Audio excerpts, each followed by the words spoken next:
Okay, Simon's Yamaha Pacifica, and here we have, it's interesting, this nut, I've never seen anything quite like that before. Let's have a look at it in close up. This nut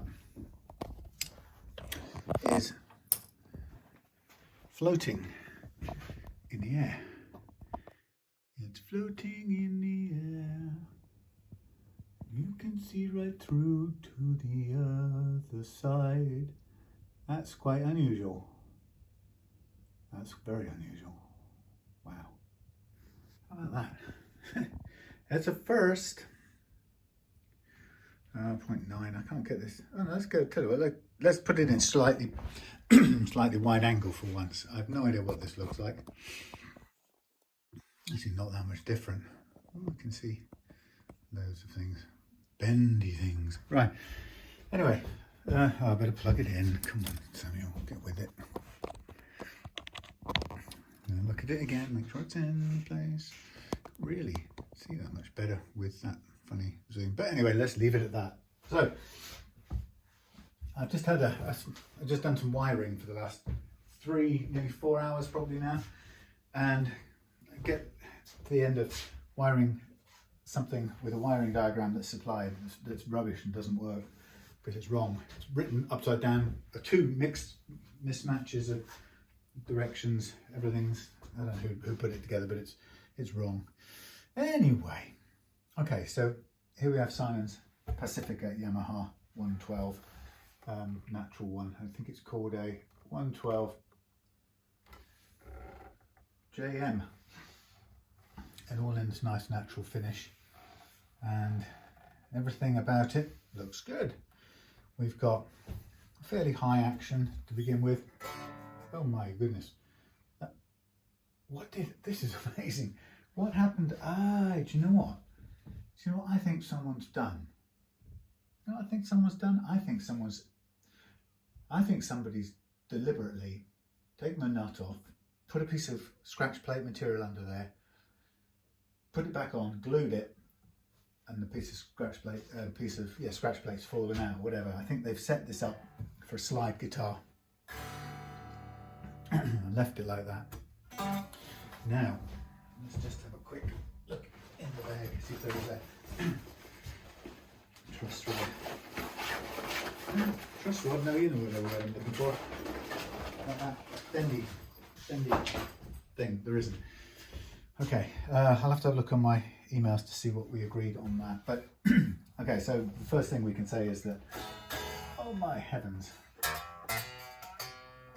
it's unplayable, of course, because you can probably see how high the action is there. Look at that. That's 2 millimeters, something like that. Well, anyway, I really honestly don't think that's set there on purpose or set there to use. So realistically, I can't do anything with this to set it up really until I take that nut off, because it's not really representative of anything. So one of the things I often say is, when it comes to doing setups, adjust the grossest variable first, and in this case it's the nut, which is a couple of millimeters above where it needs to be to play. Wow, that's quite something. I don't know why. Yeah, I guess it's got to be because it's used for slide. So let's tap it off.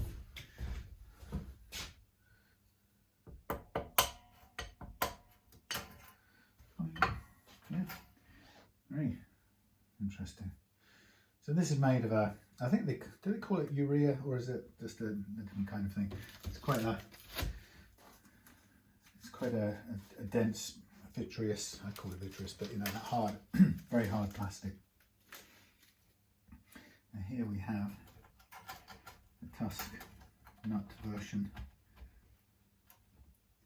And what I don't know is whether first of all, whether the action overall is correct or has been adjusted in some sort of weird way.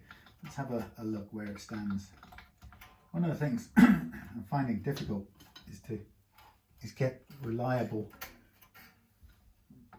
nuts for things like Pacificas. There seem to be people selling them as such. This one, I think, just about right. I was pleased to see. This is a straight in. That's not bad. Maybe a tiny adjustment. Okay, good. I've been finding, yeah, people sort of selling odd things, pretending to be Pacifica issue and then not. But this one just about looks like it's set just about right, actually. A little bit high on the top end. That could be because of some grime on the shelf here. Might need a little bit of a clean up. There's a bit of, is that splitting? There's a bit of split on the end there where the it looks like a little bit of tiny bit of lift on the fingerboard, but I don't think that's particularly bad. Okay, so what I'm going to do is I'm going to just check the flatness of this slot first, and then we'll put the nut on. And it looks like we can just place it straight on, and if necessary, okay, that's why there's a little bit of, see, there's a bit of material remains in there, like something was stuck down there, so I don't know what quite was done. Yeah, there's a bit of crunchy leftover plastic from some previous nut. So it's quite getting in the way of making that sitting down, and it still will be if I'm not careful.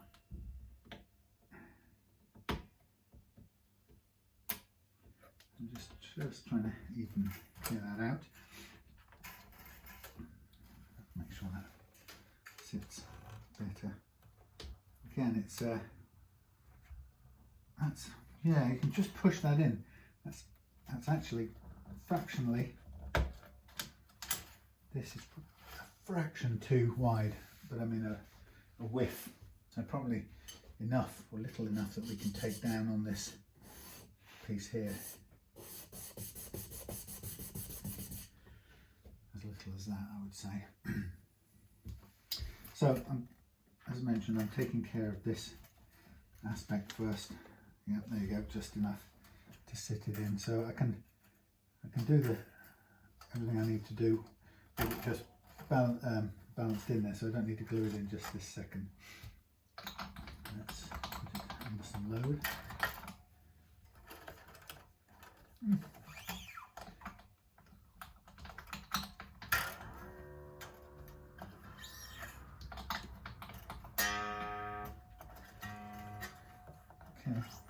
I was going to have to, just for my own peace of mind, I think I'm going to double back and check our emails in case I missed something saying. And I always play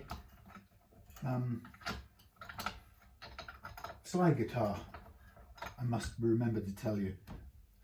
Okay, so this end is fractional taller. It's seated in there perfectly well. There's no more adjustment we can make. It's all seated well. It will need a tiny adjustment. I think it might do all over, but anyway, it's pretty close to right. I don't know what that weird thing was doing, sitting up in the air. I've been putting all the force down on this piece of glue, none of it being supported by the actual guitar body, the shelf at the end of the neck. All right, let's get a bit of a tuning on here. I can see that this guitar's had notes stuck to it down the side. There's what am I looking for? Another things. It's yeah, it's had sort of learner notes on there, help somebody figure out what notes are where.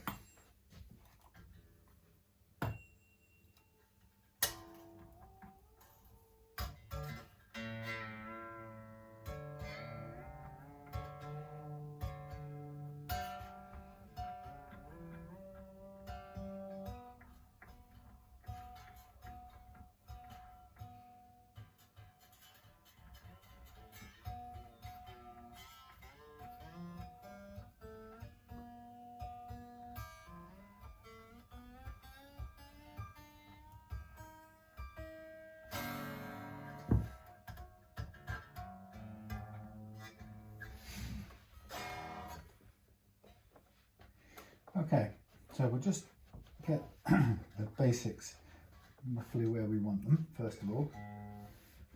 And get everything under tension.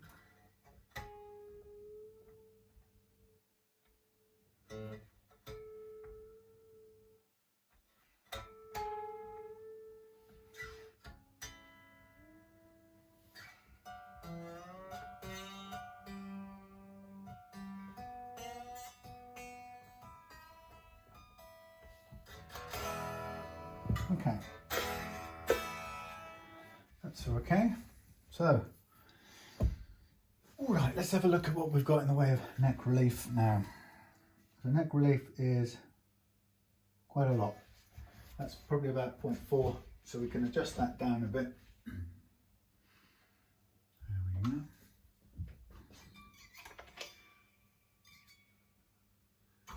Oh, this is a... Oh, all right, so hang on, so the truss rod is very wobbly. That's the first thing. I don't know what size it is. What size is this? It's a weird one. Is it this one? Is it that one? It's not that big, is it? What am I looking for?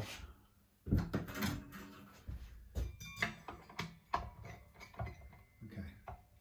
Put it under a little bit of pressure. See if it does anything. So it's a 5mm hex key. I never remember.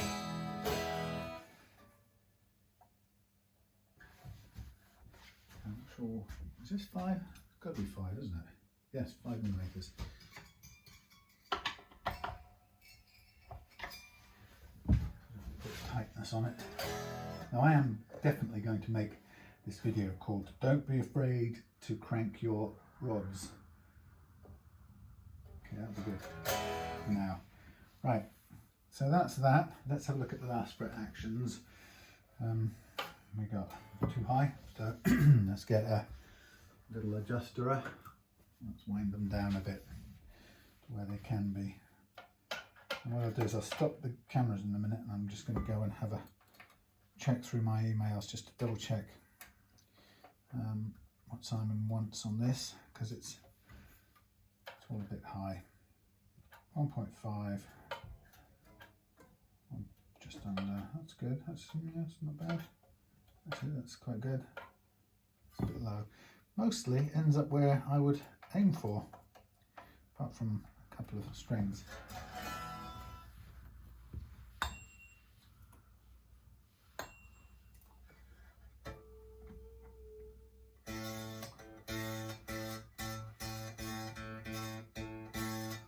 Interesting.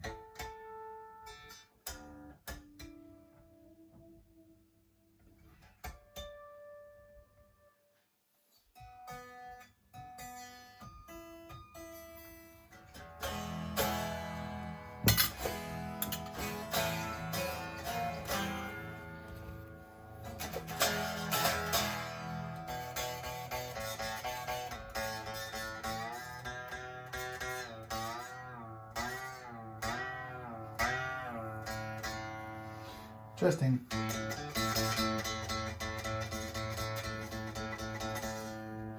That A is making something vibrate, but I'm not entirely sure, I'm not convinced that it's the strings hitting anything on the fretboard. It's one of those moments where I feel like checking for other rattling bits and bobs just to be sure. So I'm just going to take the back off and make sure nothing's rattling in here. I want this off anyway, just to be able to adjust the tremolo.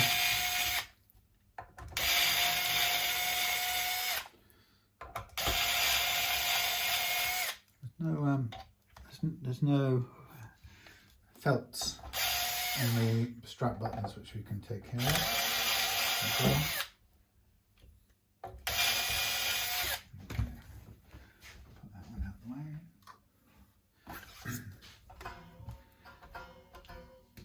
Okay, that's all right. Nothing particularly strange. Different covers have been on. That's interesting too. Just make sure the neck doesn't move.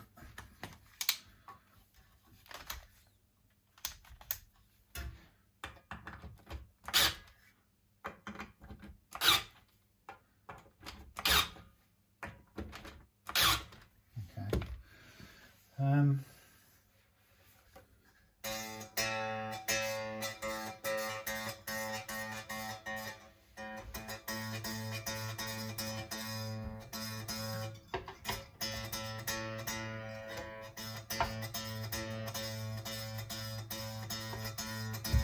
Interesting. Let's check the flatness again. It's quite flat, but I don't want to, out of all of them, that seemed to have a bit of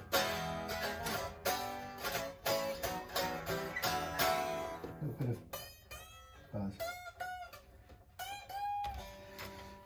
Okay, so set at approximately the action that I would be after. Question is how does it play?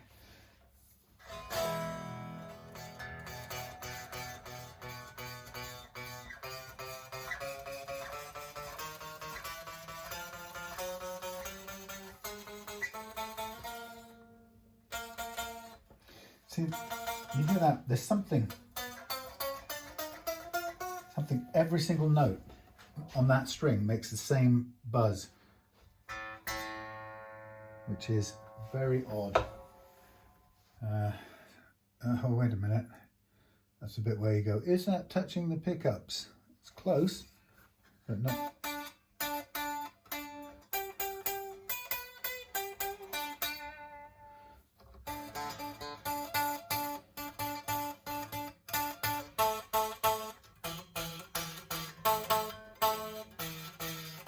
Wow, what is buzzing in here?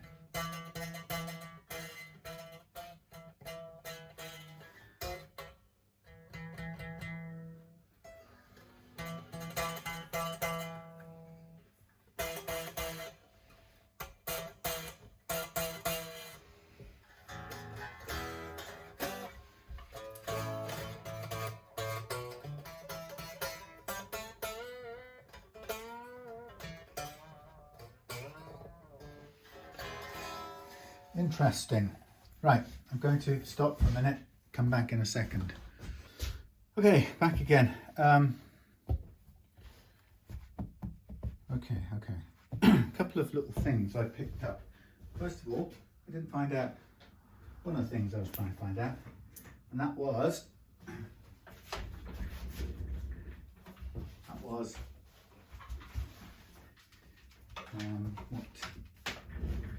Simon wanted doing with the tremolo. So we don't really know the answer to that just yet. Let's put a strap on. There's acoustic strings. We need them later on for a fret level on another guitar, but got to restring acoustic. Anyway, I'm just going to quickly check something out because Simon talked about crackling pots, and he also talked about,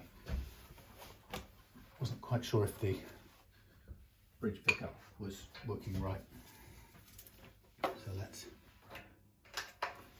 connect it up. So just a quick check.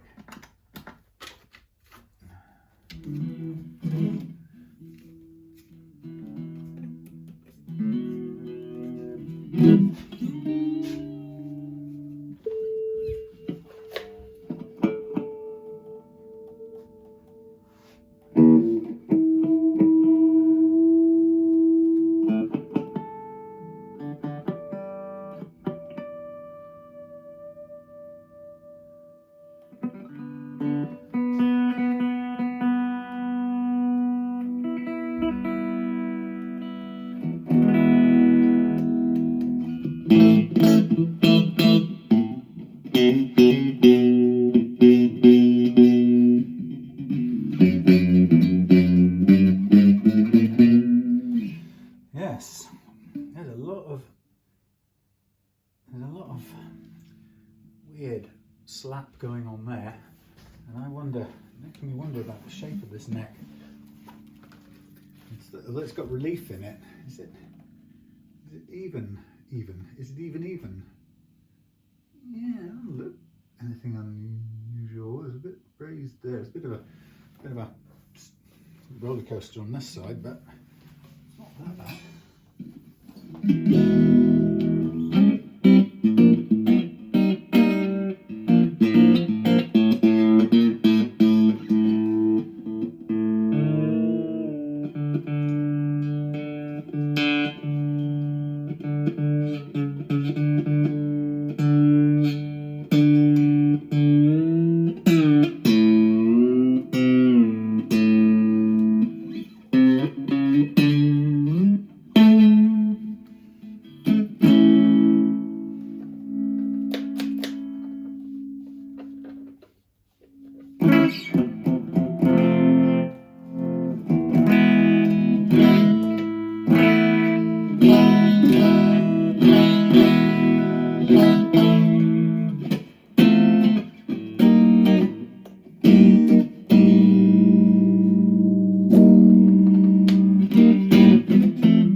close to these poles. I'm slightly nervous about how high up these pickups are. It doesn't feel quite right. I know you can adjust them up again if you want, Simon.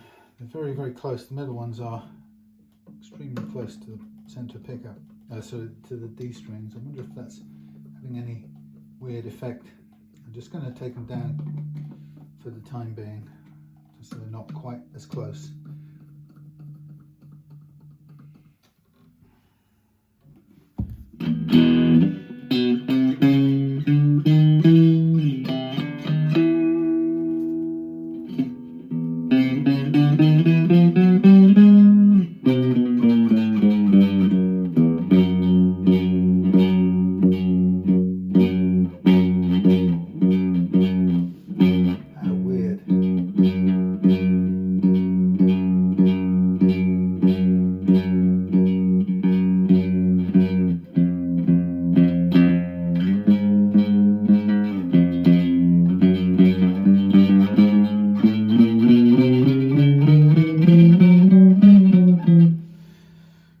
That's a very strange overall effect.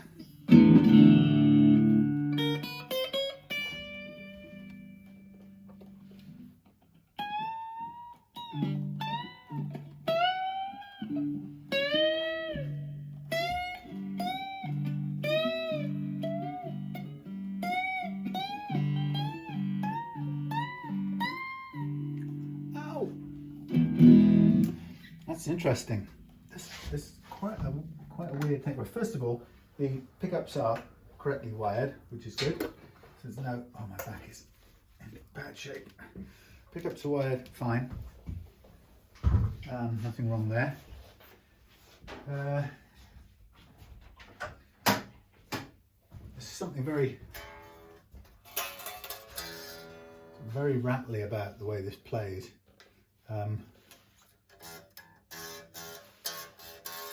It's making something down here make a noise. It is partly buzzing, but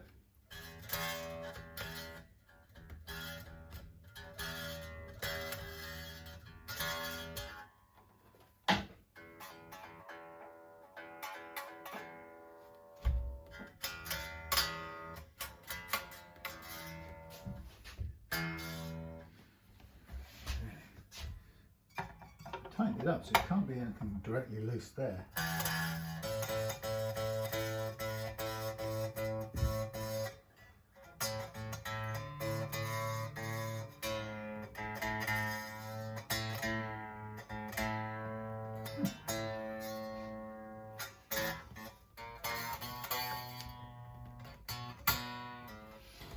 Good old fret slap, that's all it is. So this is an interesting state of affairs. So we've got a guitar with fairly even frets, but we've got this thing called fret slap. Now, it's making these notes I play here.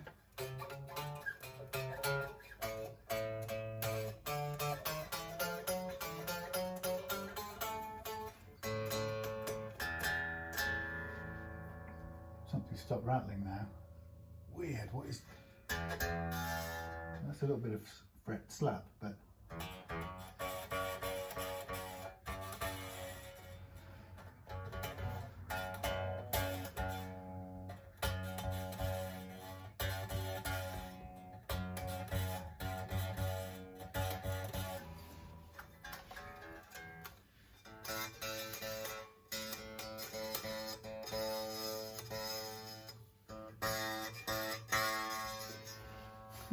This is very odd.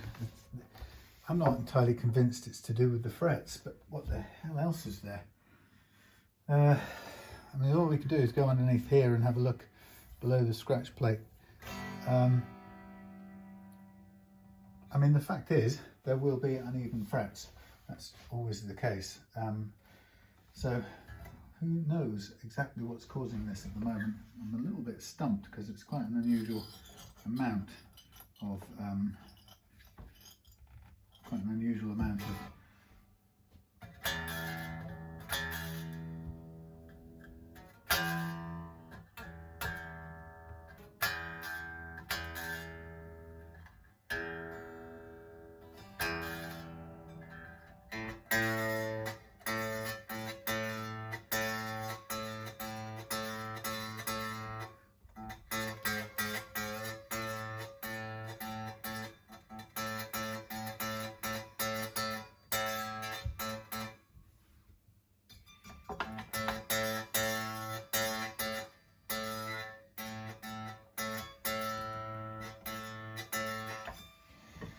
Well, so here's the thought. The frets don't seem to be particularly uneven, but we have got some fret slap going on here, which shouldn't be that much at this height of, well, certainly this is not quite at the lowest I would set it. This is, last fret action is where I would normally set it, about 1.5 down to 1.2, and about the same, about 0.225 amount of relief in the neck, perhaps even a little bit more. But at those sort of numbers, that shouldn't be, it's not normal that it would be making that much, what I would call string slap. And also the adjuster is incredibly stiff very quickly, and there's still relief in the neck. I've got a feeling, got a bad feeling. I've got a feeling that this truss rod isn't working. That's what my feeling says. I'm going to take the neck off before I commit to any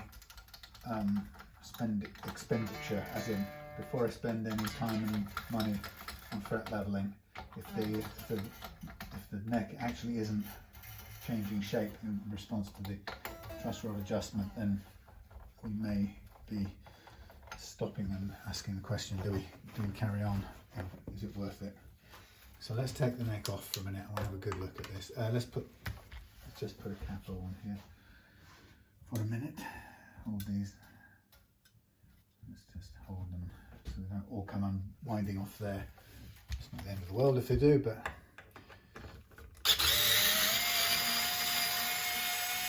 so there's something odd.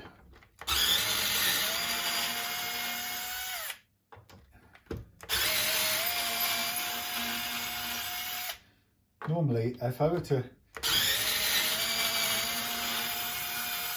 I'd be expecting that much. What sounds like fret slap. I would be thinking the action would be lower, or the neck would be flatter than it currently is. It's not overall.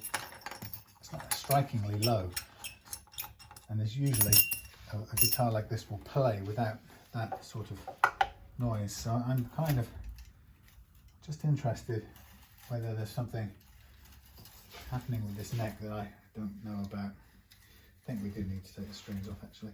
Right. Let's do that in a minute, and I'll just come back to it. I want to have a pull at the truss rod adjuster without any. Ah, my bad thumb. Crap.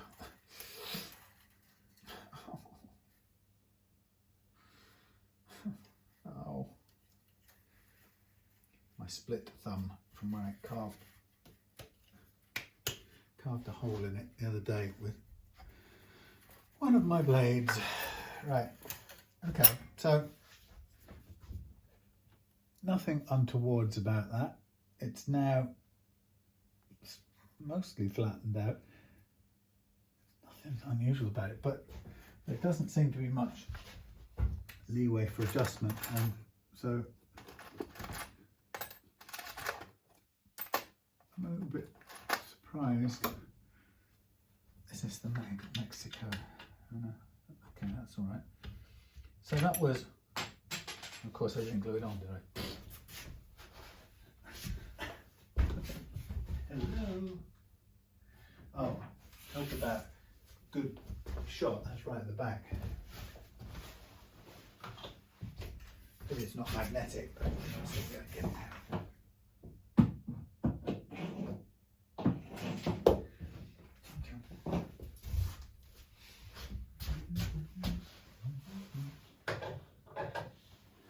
Note to self: must move string bender. Okay, so what is happening here?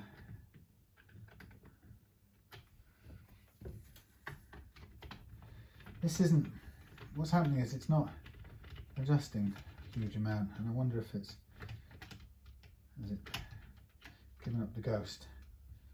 Right, little washer. Another little washer. Has this had extra washers added, do you think? Well, yeah, a little bit of glue there, so I think somebody has put a washer on the end, which could mean somebody in the past was trying to get a bit more adjustment out of it and there wasn't enough. If if I've got any little tiny ones here. That's the problem. Washers, washers, washers. Washers, nylon spacers, not the right thing. Washers, washers, washers, washers.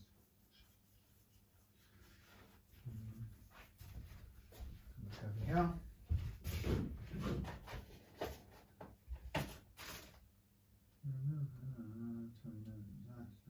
Saddles. No, nuts. No. Okay. Nothing there.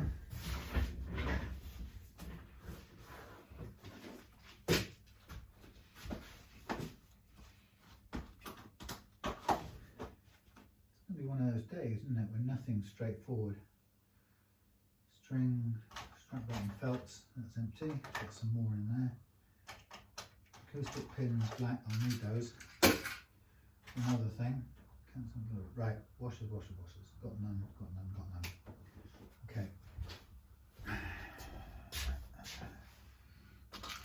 No, no, no, no, no. Nothing spare there. Nothing there. No, no, no, right, okay. No spare washers knocking about.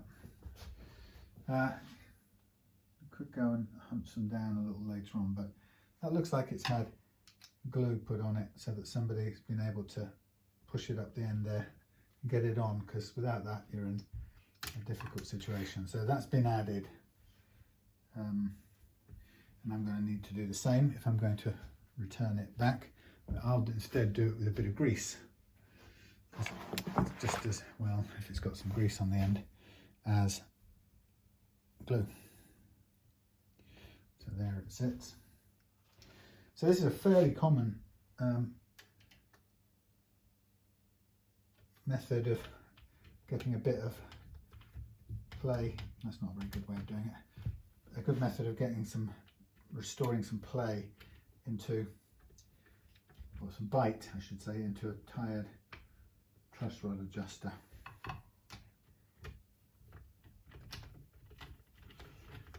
It just adds a little push.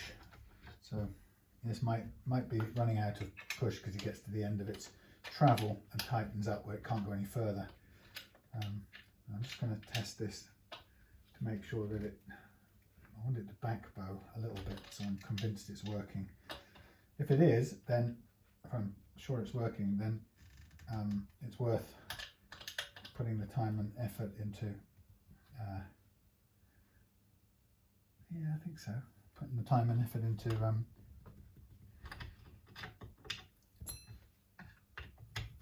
leveling the frets, etc.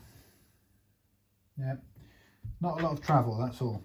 There's not a lot of adjustment room, but there's probably just enough. Okay. All right, I'll let it off, as they say. I'll let you off. What was the other thing I was going to do? There's nothing in there that's going to obviously be rattling. Nope. Move out of the way, please. And you. Right, okay, so I'm going to put it back together again and restring it as well as we can.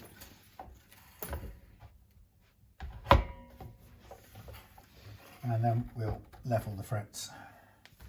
Now, when I say level the frets, we're pretty much level. The reason I'm going to do it on this one is to get rid of that slap. And the reason I'm going to do it with the fret leveling tool is because in the recent while I've discovered that this method of fret leveling is not only good for lowering uneven frets, or should I say lowering high frets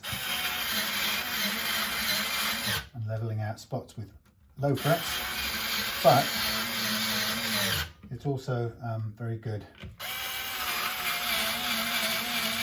for basically clearing up fret slap, which is that strange all over buzz that you get when for some reason there doesn't seem to be enough room for your strings, and then they tend to buzz all the way up.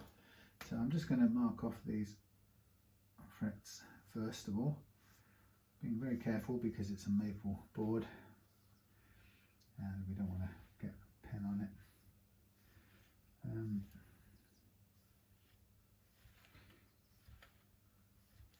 Isn't it funny in the world that because of copyright now I can't play the radio or have music in the background, because if I did so I would be, what is it, I don't know, performing rights.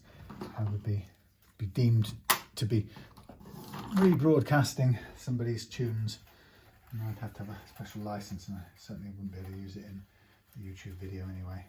So look at this. See, it's little things when it comes to doing things. So to check that, I've had to take the strings off. To take the strings off, I've got to put them back on, and to put them back on I've got to get them untangled from each other, which means I have to more or less straighten them out if I want to stand any chance of pulling them back out through the mass of other strings. And it isn't even a guarantee then. Right, there's one. Okay, I think it would be a good idea to tack this nut on, but not until I've got the D string untangled and ready to go, because I think I'll use the D and the G, but certainly the D as an anchor to hold the bridge in place while the glue sets. And that way we can sort of make sure it's in place straight away before we put any load on it. And then use the string. Get rid of this. What a mess. I just untangled the wrong one and I'm trying to pull a coiled one through, that's why. But you can see what it does is it grabs hold of whatever it can and creates as much of a tangle as it can.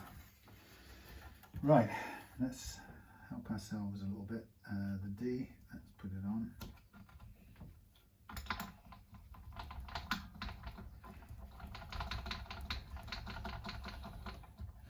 Just enough to keep it in place.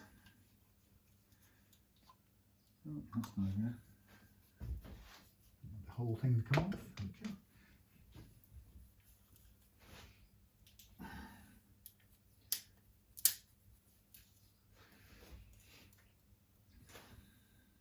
Right, this time we're going to go on the bottom of the knot, halfway up the side. So to get this in, I'm going to push it into the slot, make sure it sticks in the slot, line it up, put it under load straight away. Make sure it's in the right position, make sure it's fitted. Right, now we can put another string on it. Yes. So yeah, it's often a very good idea not to assume that the thing you've got in front of you is in order and will actually set up well. It's a waste of customers' money and time, my time and customers' money, to go rushing into something and then find out a couple of steps down the way that in fact I've been leveling away, but there's no adjustment possible in the neck, and therefore we'll never be able to dial the bend out of it. So it's really good to be sure of that. Funny enough, it's not often I do a straight up test to make sure the truss rod works, and perhaps I should actually be doing that every time. I've sort of learned to test pickups before I start doing any wiring up, because you can get miles through a wiring gig and then discover that the pickup's faulty, and of course it's sort of natural to suspect yourself having got something wrong first before you go, oh, hang on a minute, could it be the pickup wasn't working from the outset? And then if you do find the fact that it was the pickup that was faulty, it'll save you a ton of time if you find that out early. So even with what look like brand new pickups, a very good idea to do a check before you even start committing time to wiring up. I had a situation, as I said earlier, with checked the pickups on Kenny's setup just now. The first thing it said was one of them was broken, which I thought, oh no, please don't do that to me. But it turns out it wasn't. For some reason my that meter was faulty. Now I've got a feeling I'm not going to actually be able to put this under tension. Yep, it's going to try and come off, which I hate with these strings. That's because a little bit broke off.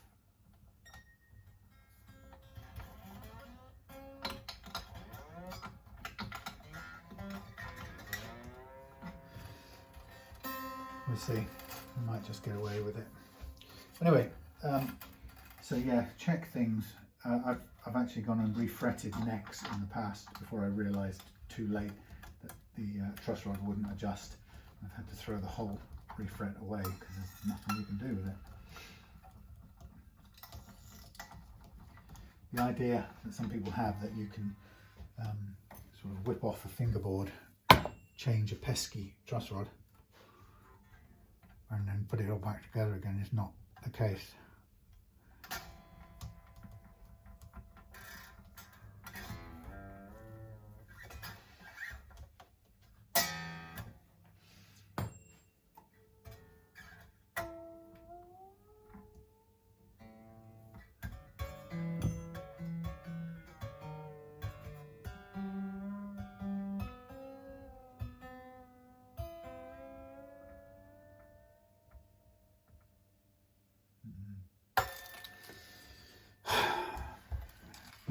Why I hate strings. Right, well luckily I bought a ton of Harley Benton strings the other day,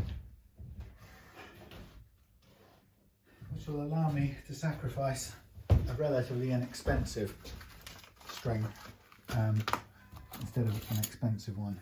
Let's just double check the gauge of these a minute.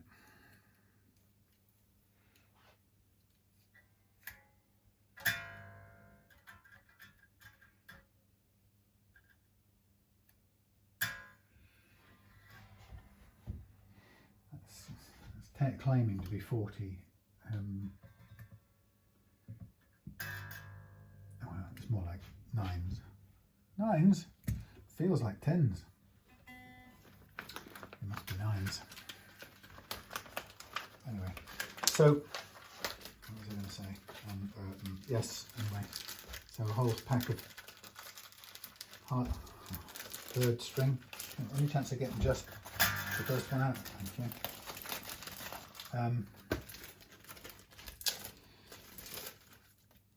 Anyway, right, nut in place, frets marked up, new string about to be fitted. I'll get it into playing load or under playing tension, and then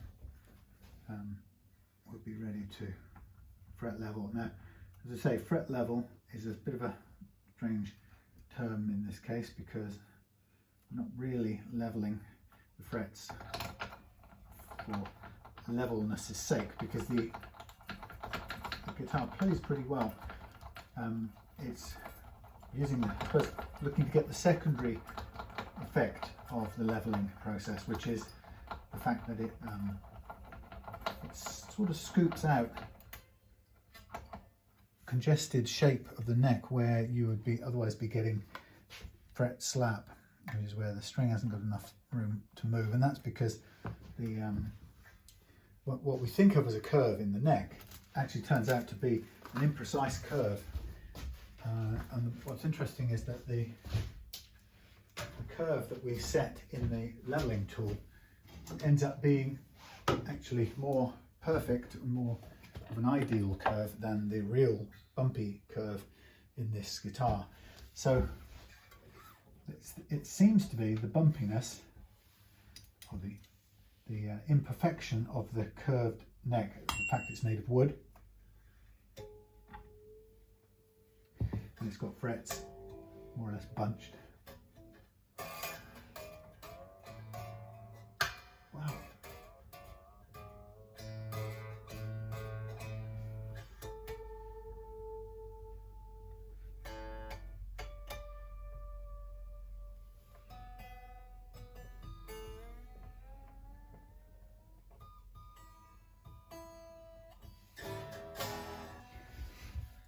yeah, so it's not perfectly even, and somehow the use of the more idealized curve formed by this truss rod mapped across, as I do, mapping it across the 3 points of these little brass feet, these are calibrating feet I call them. The fact that I'm effectively taking 3 sample points, and this curve I put into this truss rod here it's not following exactly the neck. What it's doing is it's approximating the curve described by those 3 sample points. You get what I'm saying? Like, so what it means is this ends up being smoother, more progressive than this, and I've discovered over time that helps me to carve out sort of unevenness or the inequality, you know what I mean, imperfections on the underlying frets. So we kind of bring the frets back into, we make the frets mimic the curve in the truss rod. That's a funny sort of thing to do, but what it does is, rather strangely, creates a little bit more extra space for the strings to move, and it tends to clean up, if not do away with, that fret slap.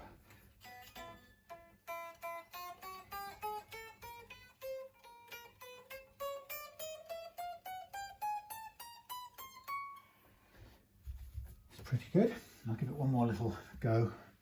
It's cut a little bit on everything, more or less evenly. Nothing, no unusually high spots. 2nd fret a little bit, maybe the 12th. There's 4 or 5 uneven, 4 or 5 low frets after that, which is interesting. It makes me wonder whether somebody hasn't already leveled. It doesn't look like there's been any leveling in the past, but when you see frets kind of fall away like that, you wonder whether that's the famous fall away that luthiers put into frets from a certain point up here onwards to help overcome the stiffness of the neck heel.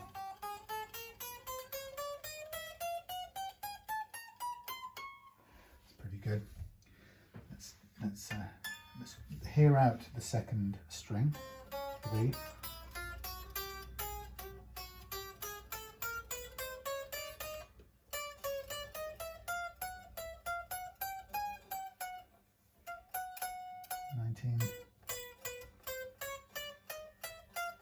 Out of 20, I'd say. 12th and 20th. It's a little bit there. So we'll use the same calibration as before, and then just see if we can clear up. It's interesting how the nut was set on this. It really had to have been for slide playing. It couldn't really have. Somebody couldn't have played with that because the action was about 1 millimeter. So interestingly, you can probably start to see where the dust builds up. So we've got a cluster of dust around here, which tells you where any congested areas are.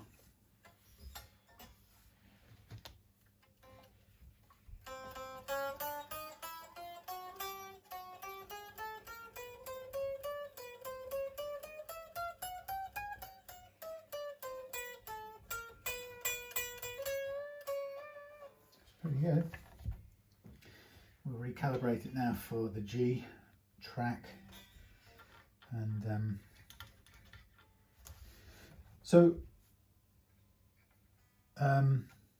Simon had asked me about whether the pickups were wired right, or did it sound okay to me, and it does.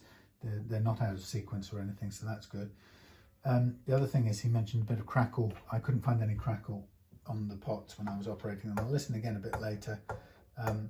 If you do have crackly pots, then there, in my experience, there isn't really a magic solution. That's the wrong hex key. There's not really a magic solution. From what I can see, pots get crackly because the metal contacts that are required to make a metal to metal contact in order to work. This is not a good surface. I'm sort of regretting ever having bought this little bit of carpet, but I was trying to keep things a bit cleaner.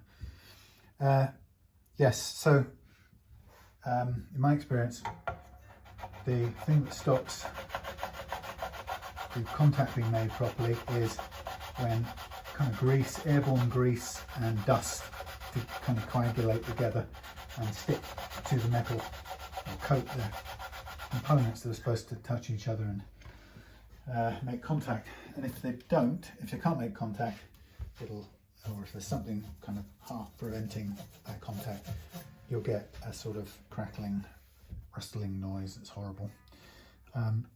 If you just spray it with electrical contact cleaner, it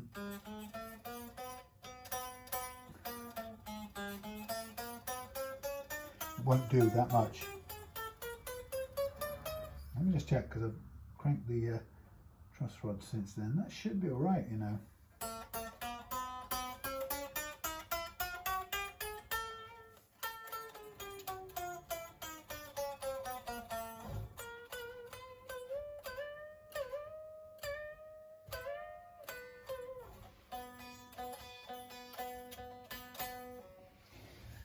Yes, so contact cleaner, if you spray it with contact cleaner, it'll go all over the contacts, the electrical parts, but there's no reason to think that it will scrub off the sticky material that's preventing a clean electrical contact. So my advice would be, if you need to free up the pots and stop them from crackling, then the first thing you want to do is just get on and use them and repeatedly open and close the pot hundreds of times, and that will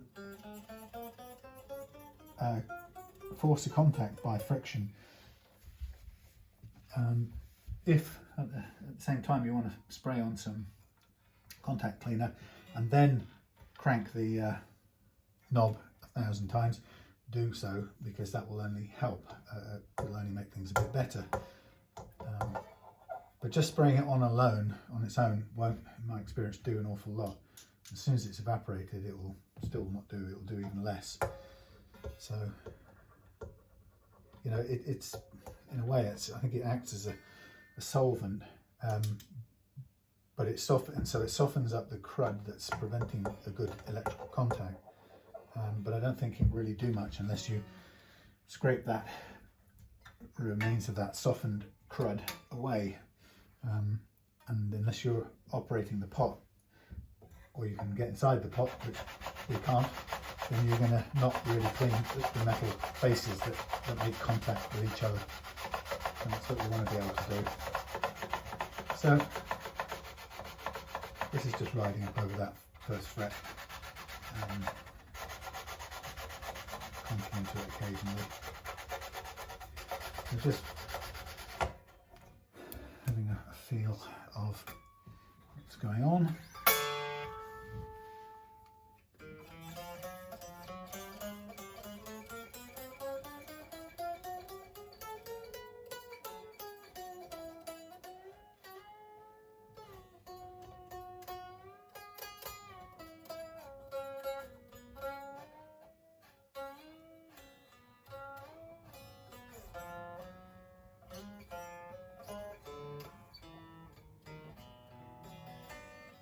Oh, nice.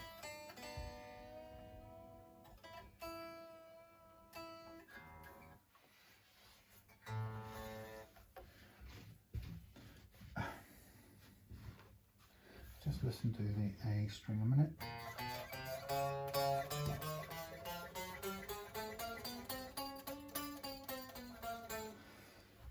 Fairly bad all the way up, worse at the top. So, attempting to free up that room, that space for the strings to move. Ultimately, if you can't do it, and I've known it on some guitars that you just simply cannot stop a certain gauge of strings rattling or slapping on the frets and creating that buzz on every fret all the way up the neck. And sometimes I found that no matter what you do, there's no way of leveling your way out of it. Sometimes you just have to change the gauge of strings, or change the manufacturer of strings, or go up a quarter of a turn on the height of the bridge, for example. It's very odd because it doesn't follow too much logic. You can see I'm creating a fair bit of dust there.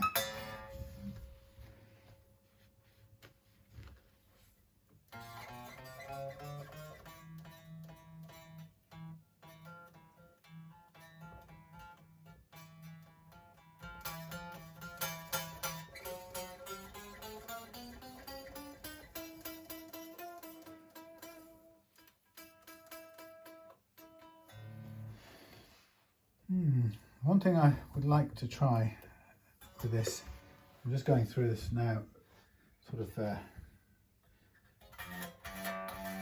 wouldn't say through the motions, but I'm going through this thoroughly to begin with, and then if a fret leveling doesn't make an immediate difference, then I'm going to need to see if there's something else causing this, because there's nothing about the shape of this neck that is any different to any other neck.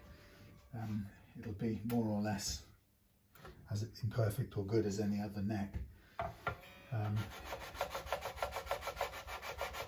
sometimes at certain gauges, certain scale lengths, certain types of strings, sometimes it just doesn't want to do what you want it to do. And I don't have a scientific explanation for that or anything much.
Okay, right.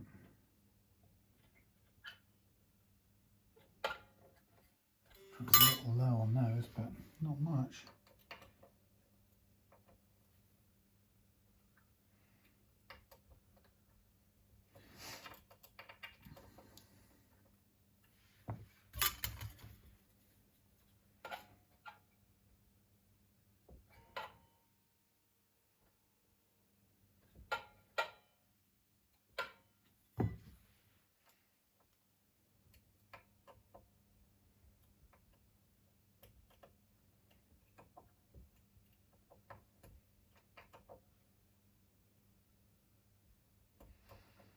Right, let's have a look.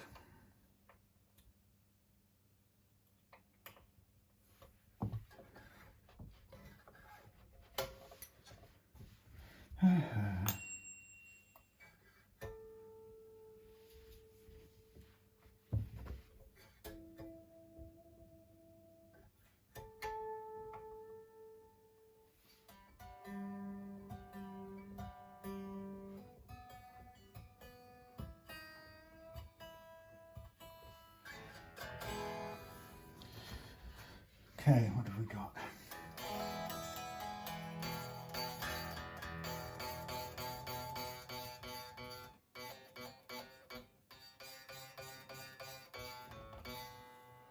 How weird.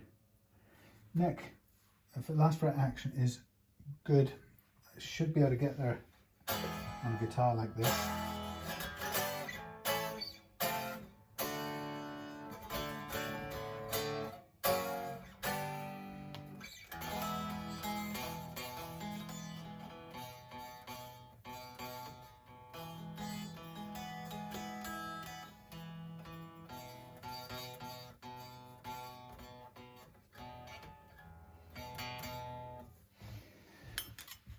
So just out of interest, I'm going to put as much relief into it as I can.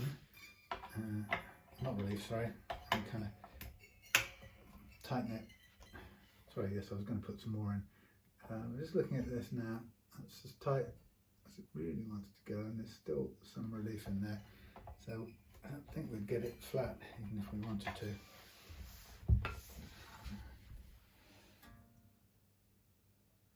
Right, that's about 0.3, 0.4.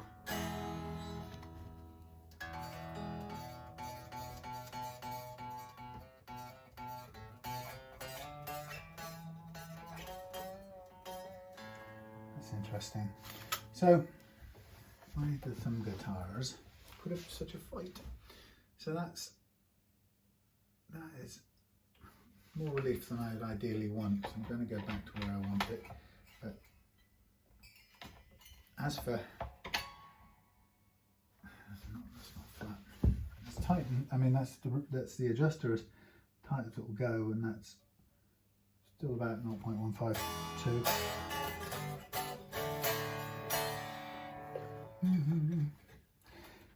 You notice that I'm still pulling tons of slack out of the strings and still detuning the front and centre. That's partly because they haven't been stretched out fully, and partly because one of them's a new one, but just generally it takes a lot to pull all the slack out of your strings.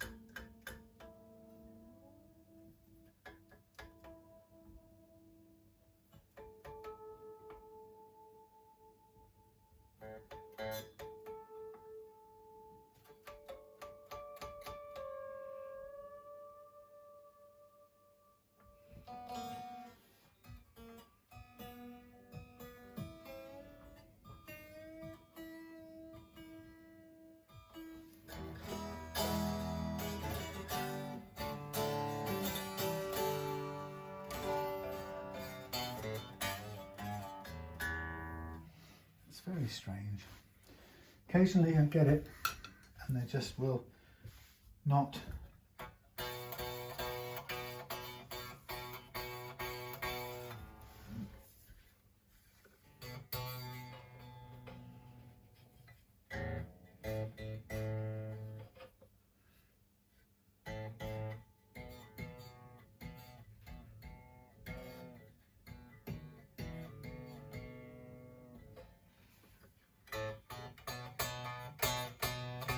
and then it stops and it comes back.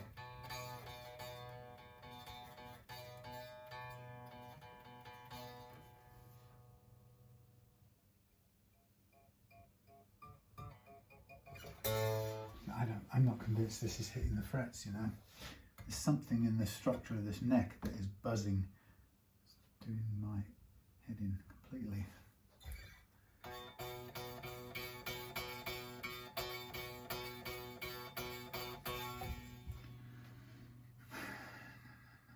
Can't do anything with that. I can't tighten it anymore. I can't slack it off because that will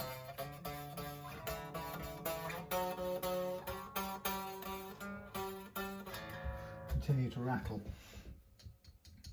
Right, I'm going to go over these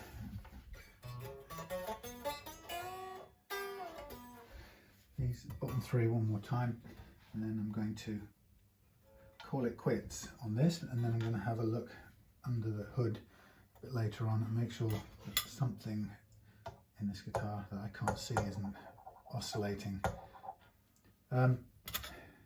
Sometimes when you play the guitar, a part of the guitar will set up a sort of sympathetic vibration, which only really plays when you play a certain frequency or a certain,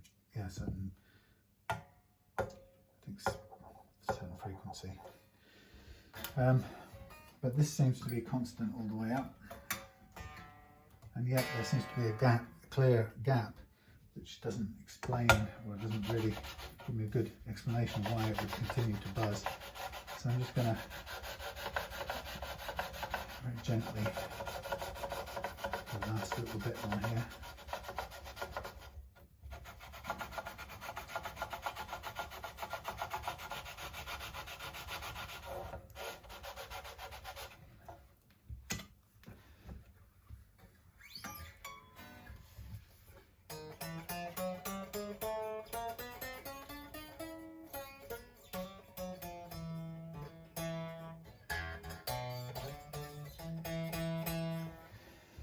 That's interesting. That's almost cleared that end of the D string up. Let me try a little bit more at this end. See if I can achieve the same thing.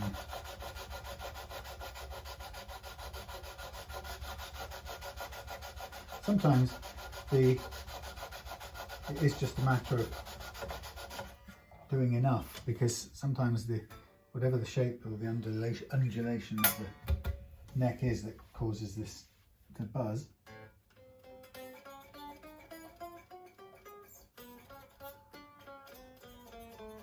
It's almost gone there. And it can be that last little bit that does the trick, weirdly enough. Let's do the last two strings and we'll go from there.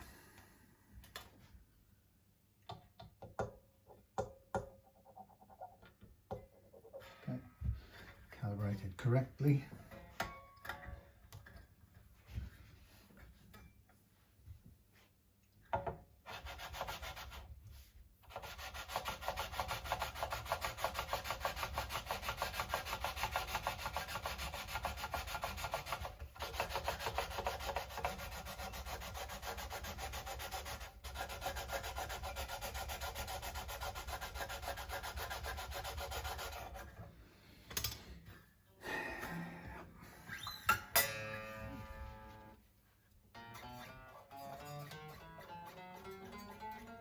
Better.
Crow's going crazy out there.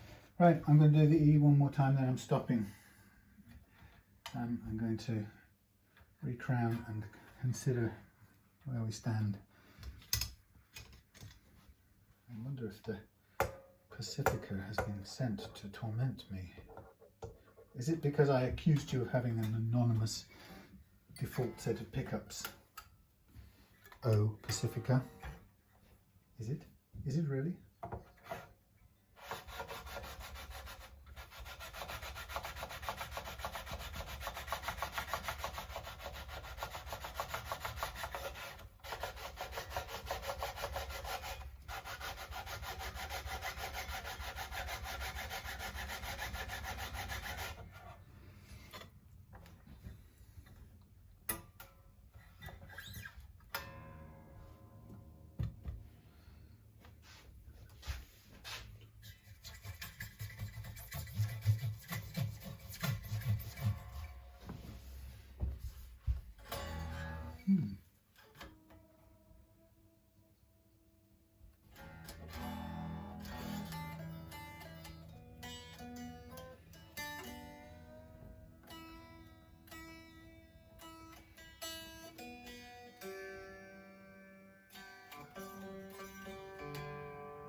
What is going on here?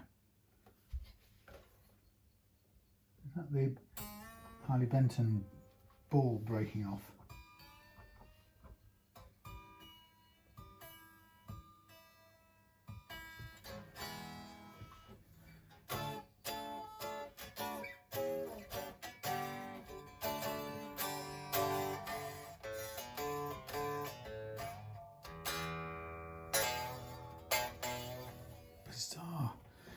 Well, that's defying the laws of gravity. That's weird. I can't tell why that's doing that, and I'm looking at the little bit of leveling and stuff that I've done. I'm not gonna, if it's not improved that within that time, then we're dealing with something else weird. Could even be a mismatch between strings and this neck. No particular reason why, but sometimes, occasionally, it seems to have happened, and there's been no way around it. So I'm not. Oh, what am I going to do?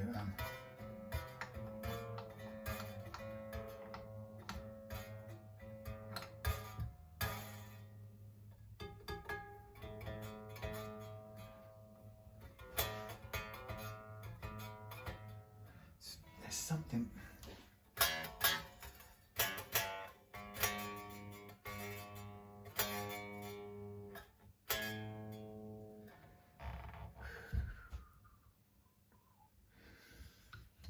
wonder if that's why somebody converted this to a steel slide guitar.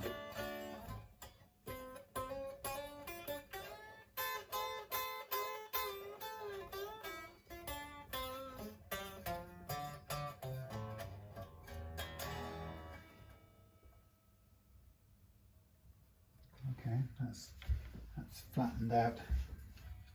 Say a bit more now. Interesting. Okay.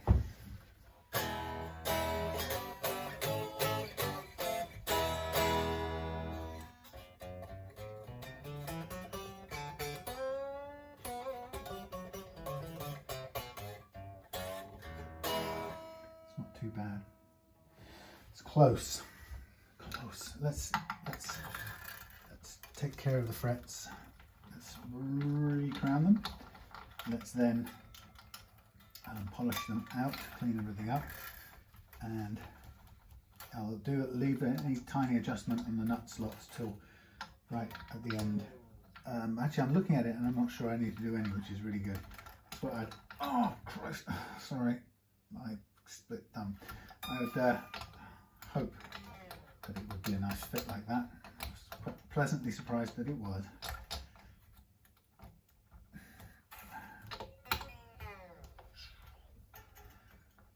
Today's Sunday.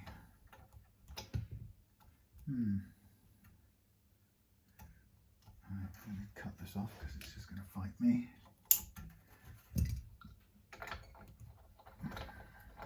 Now, this E string, since I didn't cut it short, I think this should come off and sit on a peg somewhere, especially for reuse in sacrificial string land, because I'm always short of a high E, and this one is eminently threadable since it's full length still.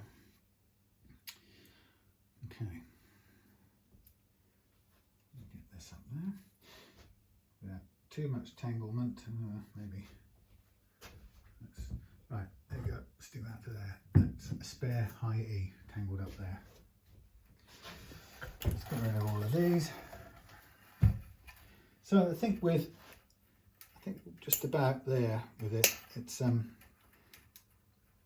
what I noticed is it had flattened out and reduced the relief, had gone down to very little. So having adjusted it one more time, it then looked in a little bit of gap, and it definitely eased up on the string slap. So I think we're about there.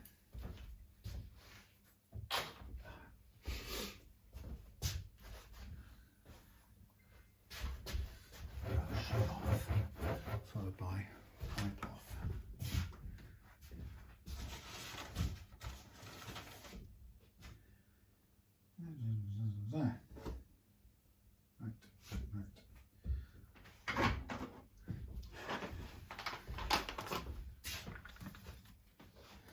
Well, that's interesting. So what I'm going to do next, I perhaps shouldn't have done this until I've done the next bit, and I think I want to get as as much of the dust off as possible so it doesn't colour the board. I'm going to need to re-crown the frets now, and then I'll clean them off again.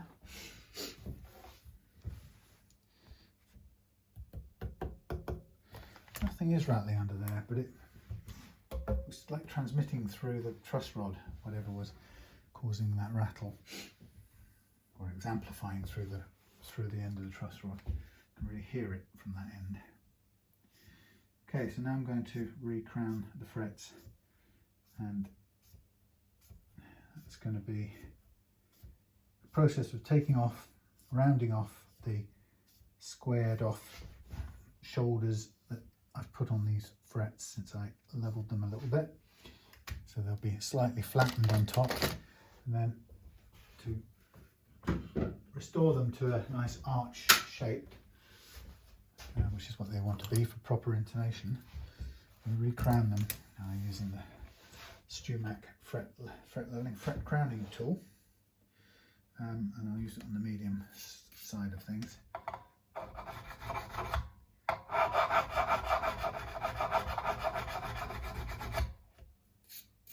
This file is quite good at revealing little areas of wear that you haven't noticed, or that you think you've maybe polished out or sanded out, filed out, but it's still there. It's also quite good for telling you how much levelling you actually did, because sometimes you can think you did tons and then you find yourself whizzing along fairly quickly like this without having to stop and work on any particular fret for very long. And that's always the real indicator of how much you did or didn't take off.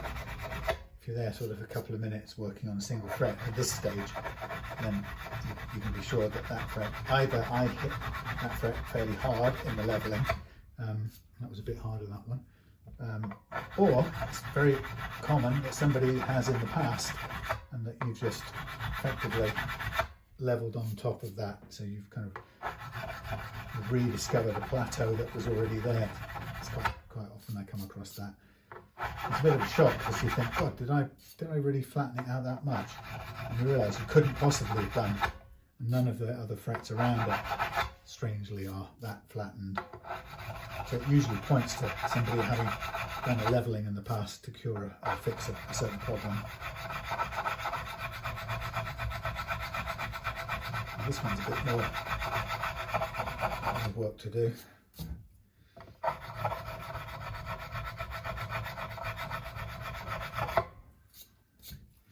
So this week, I'm kind of half expecting a letter from the government saying, hey old person, get yourself down to the doctors for a COVID shot in the arm. Which I will do. Not for any other reason than I have seen and listened to some sources that I respect for all kinds of reasons. In some cases, not least because their research was very, research methodology was very confidence inspiring. But yeah, so I've listened a lot to a number of people, certain people on the subject who have shown me that it's an illness I don't want to get, even if I considered myself relatively fit, which in this day and age in my life I wouldn't go as far as saying I was relatively fit. I think I'm lucky to have relatively good health, but I'm not fit by any standards. So even if people would say, you know, you're not that at risk, I don't fancy at all what I've heard of the potential longer term effects of COVID-19. So,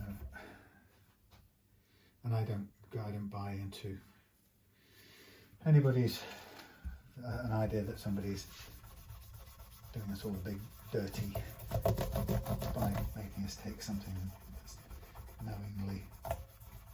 Not good for us.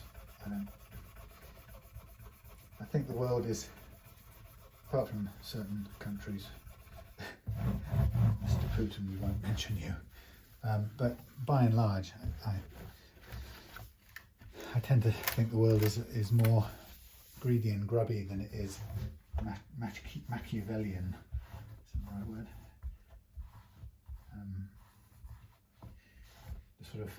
The explanation of low-level greed is usually, in my experience, what lies behind things.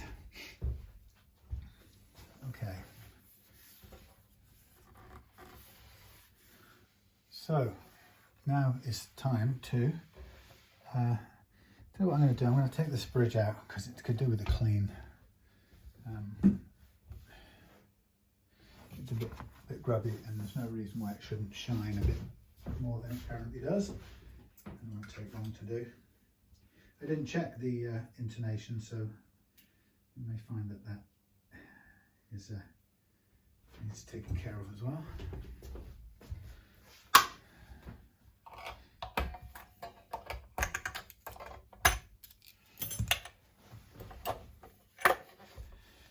It's in good nick. It's just a bit filthy, a bit dusty, so no reason why not to give it a clean up. There's the other. Oh, there's one.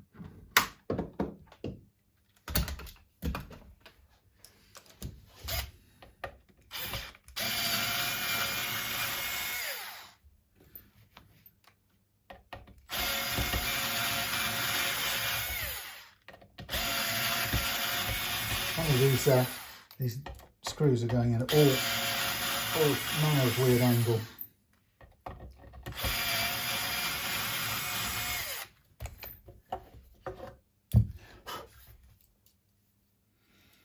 Yeah, these are always fairly lightweight blocks. It's a shame, really. I always kind of wish they'd put the better quality full weight saddles on there. Full weight blocks, I should say. So I'm just going to take all of these off. I just want to give them a quick clean over so it starts out life again as a bit of a shinier plate. You can't get to it, clean it without doing this. So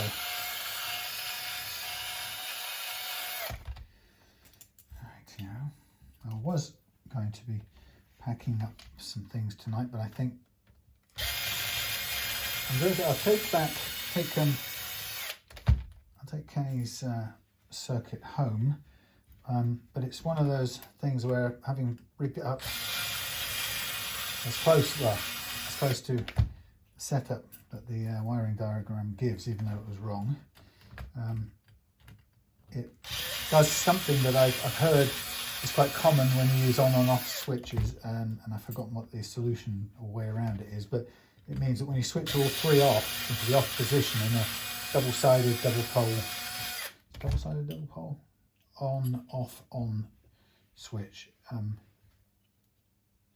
what you get is a buzz, man. It's not great. That's not cool, man. So I can't remember a way around that. I may have got round it on one of Adam's builds using not those kinds of switches, but using 3 push switches as on-offs. The problem with this one is with that one it didn't buzz. I think because it was either on or it was off. This one, it's 3 positions, so in the middle it's off, but it's not, I don't know how to say it, it's not an active off, it's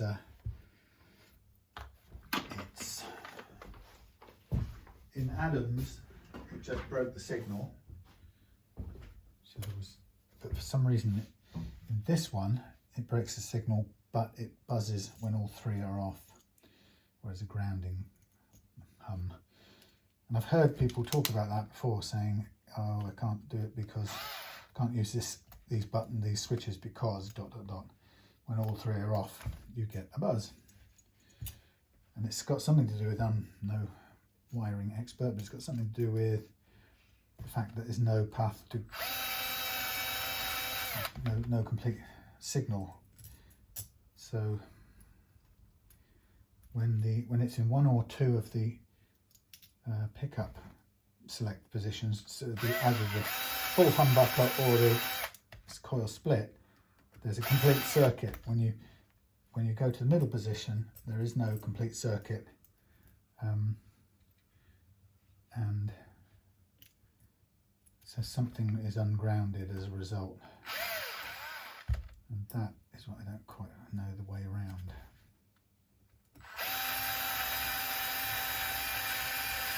Like all things, there must be a solution. I mean, I know Brian May uses on and off switches. However, he doesn't have in the same switch, he just has double throw, is it? I can't remember.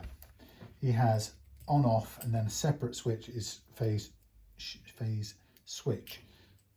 On this one that Kenny wanted, it's got one switch that gives three things. It gives a single coil in one setting out of the humbucker, where it changes a humbucker to single coil on one side of the switch. In the middle, it cuts the signal off altogether. And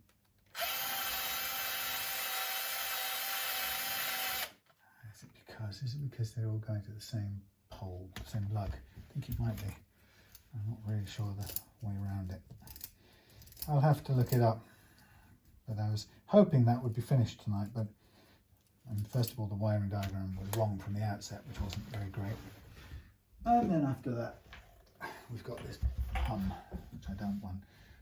I mean, the truth is, you're almost never going to be in a position with no, yeah, that's that one, isn't it?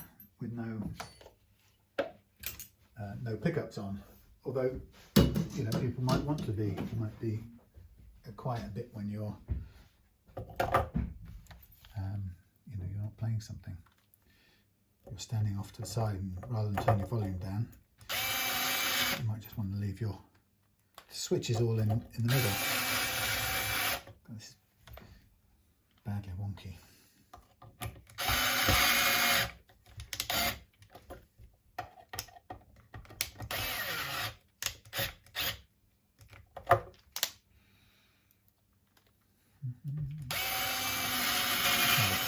So after this, I'm going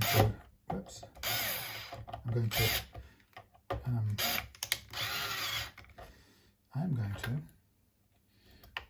mask off the neck, sand and polish out the frets, and then we'll be nearly ready to restring. The thing I don't know, I didn't ask Simon about, was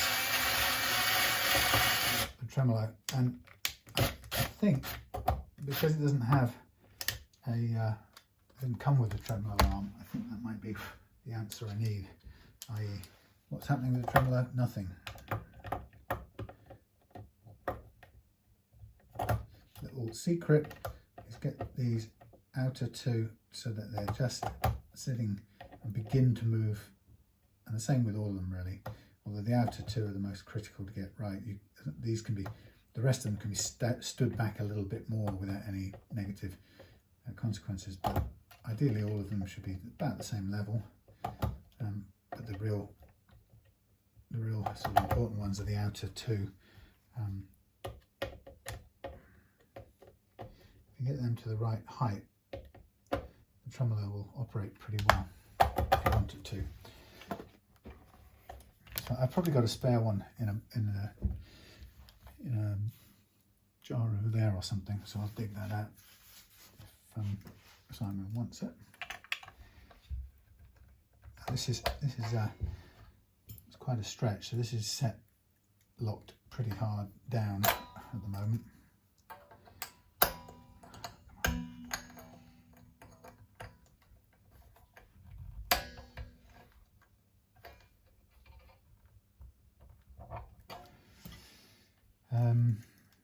Yes, so that suggests that it was operated in locked-only mode, but I didn't completely double check, so I will. Okay, Right, I'll go off now and mask all this off, and then I'll see if I can contact Simon and figure out about the tremolo, or I suppose more to the point, can I find an arm that just, oh look, Pacifica. Well, that's what it says, but you know what? Look at that. Some Pacificas. That's amazing. That's not, well, it could work. No. So it looks like that's not going to work. Maybe I don't have one. That one I've chopped off. I bet that thread would work. No, this is a small thread. This would be what, 5 millimeters. Not even that. Okay. So basically, it doesn't look like I've got one that would work at all. Certainly not the Pacifica one. Right. So that looks like it would be a 4 millimeter. I just wonder if I got one down here in the fringe gold thing. That's probably going to be fine as well. Yeah, everything's too big. Don't think I've got any more anywhere. Bridge department. What have we got here? Plugs. Tuners. Oh yeah. Fancy headless tuners. No.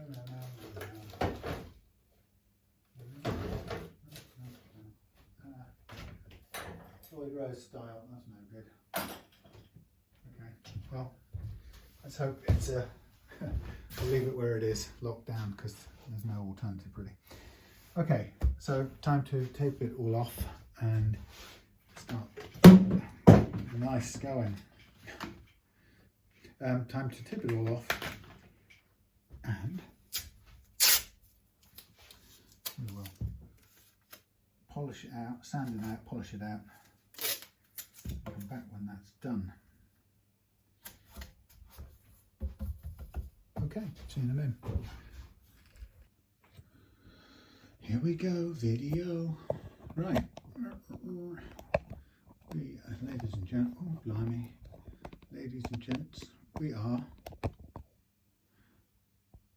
kind of ready to put some strings on. I think we will be of the 9s. That's what came off. I think we'll be staying in, for now we'll stay in that mode. Lockdown. Well, lockdown, it's not the right word. Let me get a tusk string tree, because I think a false economy would be not to have a tusk string tree. And it needs to be a shorter screw. We've got one kicking around. So there's the longer ones I've got left over. Oh well.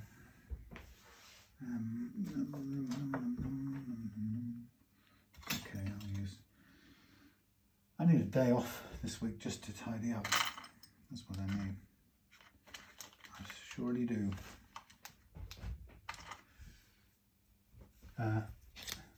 Yes. What was I saying? Where? What have I done with the pointy, the smaller? I'm confused now. I seem to have, there it is. Thought as much. Yes, so, what am I doing? Oh yes, string tree replacement. Doink. Keep these two together. But if you've gone for a tusk nut, and you surely have, it's funny, it's whites and blacks. I've got a white nut here, there's white stuff there. Let's put a white one on. It's either one or the other. Yeah, if you've gone for a tusk a tusk nut, then it makes sense to have a tusk string tree as well. Basically, give it the best chance of staying in tune. Now, at the risk of boring everybody, oh yes, felts. I'll get there in a second. the risk of boring everybody, the thing about tuning stability is the thing I go on about all the time, and that is that the thing that's got to realise is that your tuning stability has almost nothing, in fact nothing to do with your tuners, these things at the end here. It has everything to do with your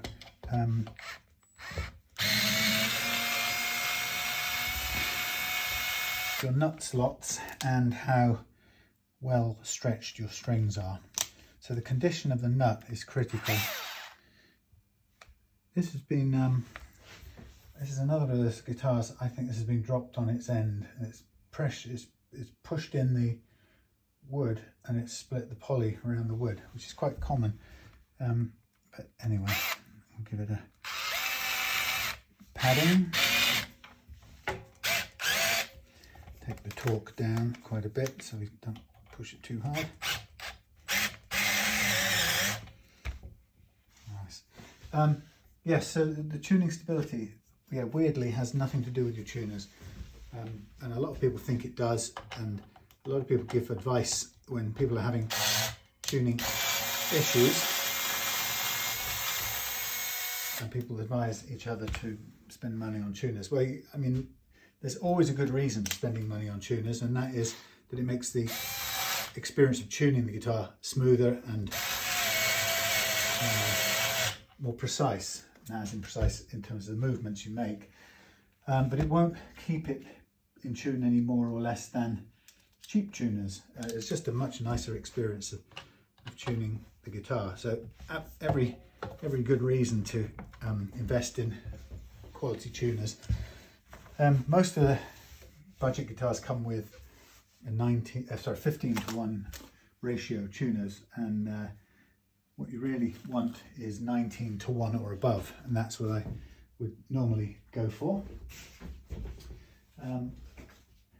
But that again, that's for looks, for style, for ease of operation, and for smoothness of operation. That's a good reason to have them. Now, the secret of tuning stability is get the nut right. Most of the tuning instability, or 50% of it, comes from the slots grabbing the strings and holding them under tension, and a mismatch of tension either side of the nut. It's a very common problem. So if you to ensure that you have stable tuning, you have to get the nut slots right. And I found that getting tusk, and I used to be a bone nut kind of guy, but I eventually came over to the tusk dark side and have been there ever since. It has PTFE in it, or some similar compound, which means that it's intrinsically slippy, friction free to begin with. And you might as well give yourself the best chance you can have. Bone has no inherently slippy qualities at all, so bone is it's very likely to cause friction and keep your strings stuck in place.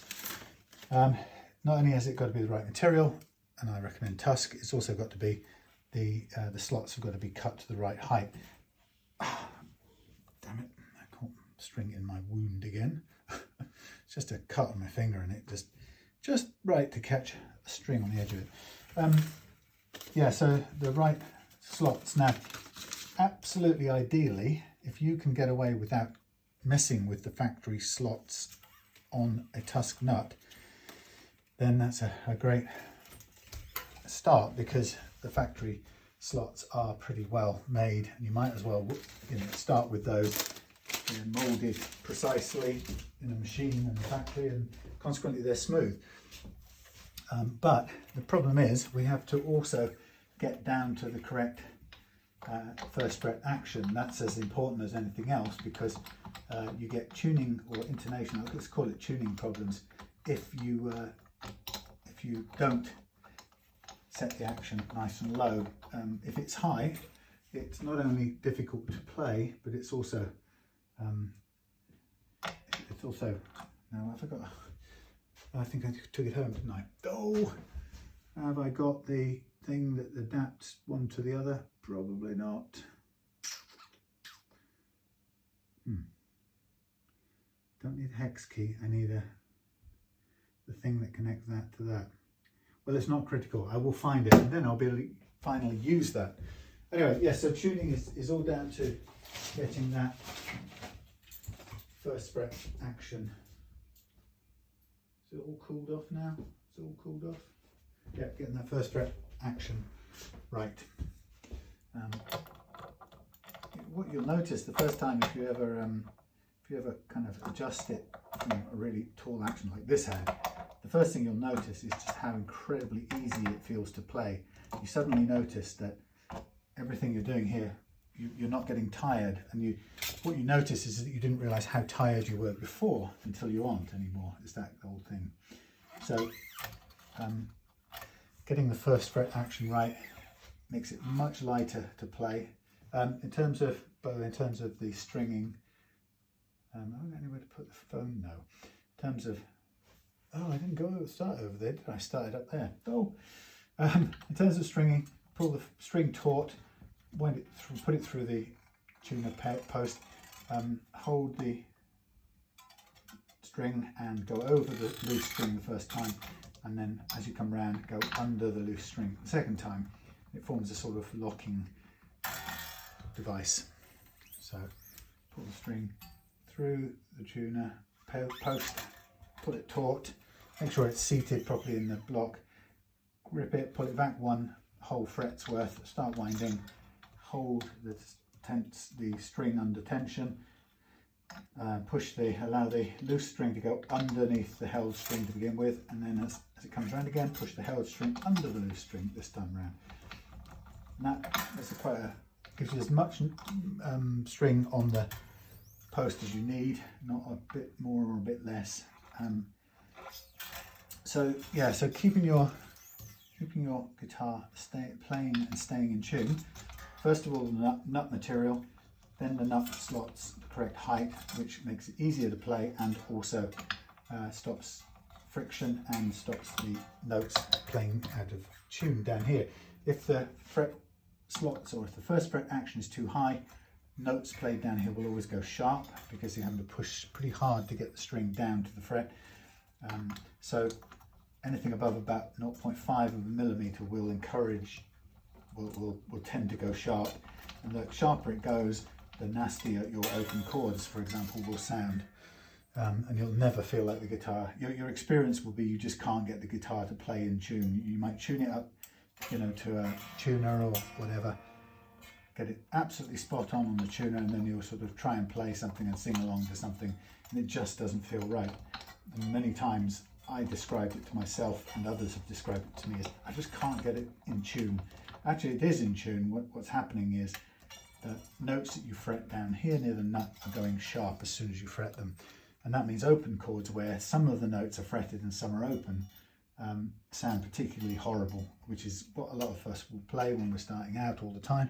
And so that if we have a guitar with too high a first fret action, almost the first experience we'll have of it is that it sounds like a bag of crap and it won't stay in tune.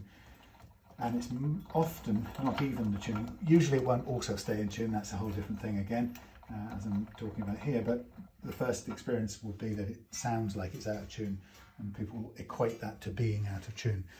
So getting your first fret action down low is a great way to control that. It also makes the guitar feel an absolute ton easier to play.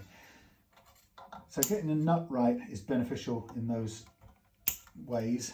3 ways. 1, makes the guitar easy to play. 2, it makes it likely to be in tune because it's got the right slots and the right material, and it's not gripping the strings. And 3, because it's not going sharp when you play notes down there by the nut. So that's a massive improvement. That's half of your tuning taken care of with the nut. The other half is what I'm now doing, which is stretching the strings out. And almost nobody I know stretches their strings out enough. And people have all kinds of misconceptions about how much or little you need to do. And I have guitars brought to me that people have had a year or 2 and have played, and they think they've stretched out years ago. And I can immediately pull a whole ton of detuning out of them.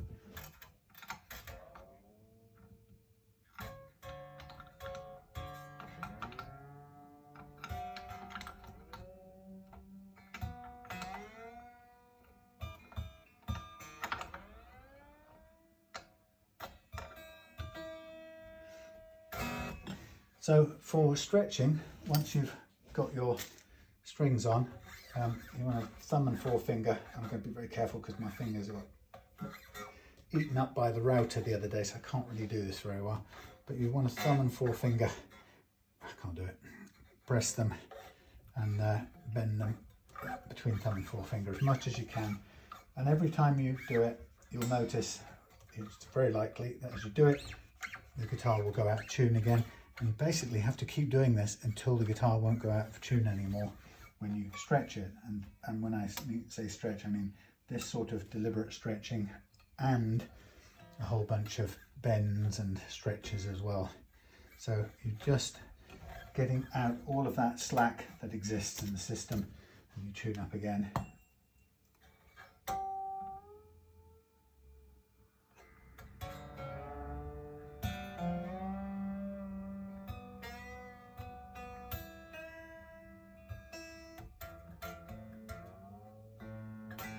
Now, one of the things I found recently is a number of guitars, actually this winter, more than any other actually, a number of guitars that I've sent back to customers have changed their configuration quite a lot in transit. I mean, some significant changes to neck shape and stuff. And because I start off with a low action, that can be really counterproductive in the sense that it leaves here feeling absolutely perfect, and then arrives, and there's so little room for movement. Suddenly when it arrives at the customers,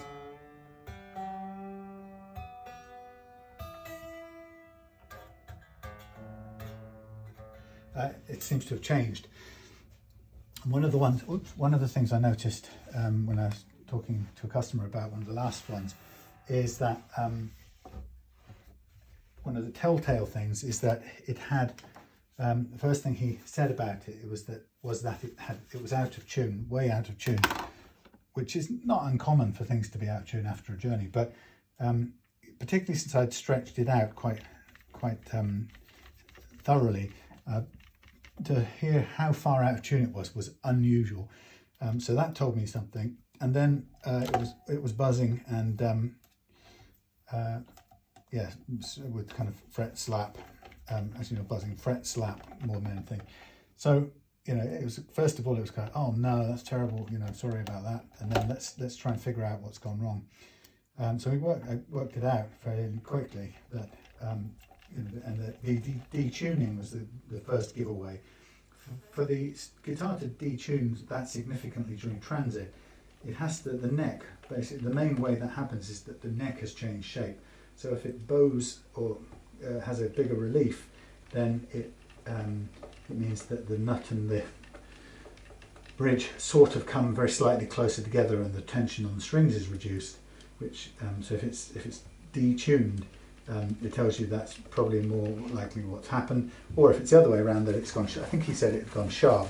That suggests that the neck had flattened out some, and that also accounted for the extra fret slap going through. So it was interesting to try and you know, work it out. Anyway, we worked it out, and before long we'd readjusted it, got it to where it should be. So I'm doing some more bends with my poor battered fingers. That's sounding quite good. And we go back and tune again.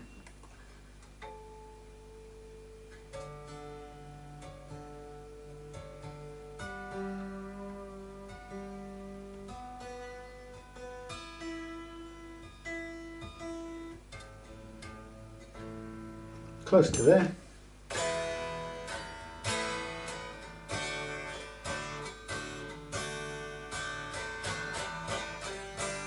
Sounds good. Anyway, so what it made me realise is that I need to make a video that is strictly just about, hello, you've had a guitar set up by Real Love Guitars, it's come home to you and something seems to have changed, don't panic, and here's what you need to do. And I think one of the reasons, a key reason why I need to do that is because if I set up a guitar and give it back to somebody without doing that kind of video and setting an expectation that they actually ought to go and watch this video as a sort of standard default, I think it'd be really good to set that expectation, maybe send it as a link with the invoice when paid or whatever. But I think, because if I leave customers thinking, you know, I've done the setup and then they really, it's correct that they shouldn't do anything else to it all year round, I'm giving them a false impression of how it works, because the truth is it changes all year round, and they you know, climate and different environments and so on. Ding, in tune.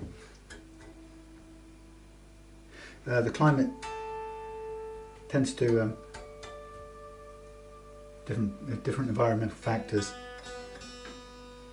change the neck shape, cause the neck shape to change, and that causes, when you're talking low actions, that causes the tiny bit of clearance you had to disappear, and therefore it buzzes and you need to do something. Obviously if you have a high action, that's less critical and that's less likely to happen. But so it occurred to me that up till now, maybe I leave people still a bit in the dark about the truss rod, and I shouldn't do, because people do need to have the confidence to make adjustments in response to either transport, for example, as I just mentioned, or environmental changes. So I'm going to make a video, probably should do it now actually. I'm going to make a video that says, hello, you've got a guitar just arrived back. Here's what you need to do. You need to be prepared to make an adjustment. In a funny sort of way, I could do it now. Only I would have picked up a guitar with very little movement in the neck. And maybe not the best to demonstrate. Maybe I'll use the parts caster over there for one last time. I've sold it to JT. Okay, so I'll do that after this. But last step in this one is to plug in the tuner, and if I can find where I put them over here, didn't I? Somewhere. I need to take a day off and tidy up. I'm going to check the intonation on this and adjust it if necessary. Now while I do that, every time I come to check that, I'm always looking to make sure that the jack sockets are tight and not rattling around, and fix it if it is. Not a big problem. Okay, so you can do adjustments lying down on the bench, well, with the guitar lying down on the bench, or you can do it on the strap. I'm doing it on the strap just now because it just means I don't have to worry about the jack plug pushing into the table and causing the stress on the socket, which I don't need. Okay, so on the bridge pickup, perfectly in tune, perfectly intonated. And that was put back by I.